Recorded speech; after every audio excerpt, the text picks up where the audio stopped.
अमरावती जिल्ह्यातील भिल्ली या छोट्याशा गावात रमेश साखरकर देशी बियाण्यांची शेती करतात। स्वतःच्या शेतात त्यांनी विषमुक्त देशी भाज्यापाल्या लावल्यात। यात वेलवर्गीय, कंदवर्गीय आहेत। रमेश साखरकर यांच्याकडे 272 प्रकारच्या देशी बियाणांची एक बीज बँक आहे। देशी पालेभाज्या, देशी बियाणे शरीरासाठी पोषक आहेत। सध्या संकरित बियाणे न निघाल्याच्या भरपूर शेतकऱ्यांच्या तक्रारी आहेत। अशा देशी बियाणे फायदेशीर असल्याचं साखरकर सांगतात।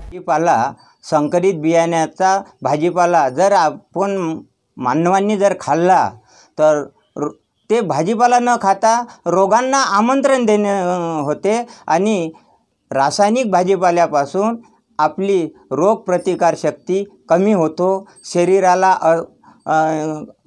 अशक्त बनवतो आणि तोच जर संकरितच्या ऐवजी सेंद्रिय पद्धतीने पारंपरिक गावरानीचा जर भाजीपाला खाल्ला तर आपल्या आरोग्याचं एक पोषक होतो, आरोग्याला सशक्तपणा येतो।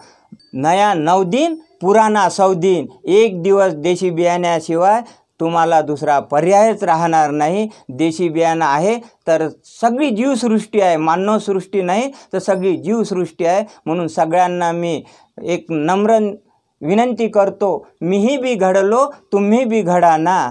Chetan Kothari, Vidarbha news, Dhamangaon railway.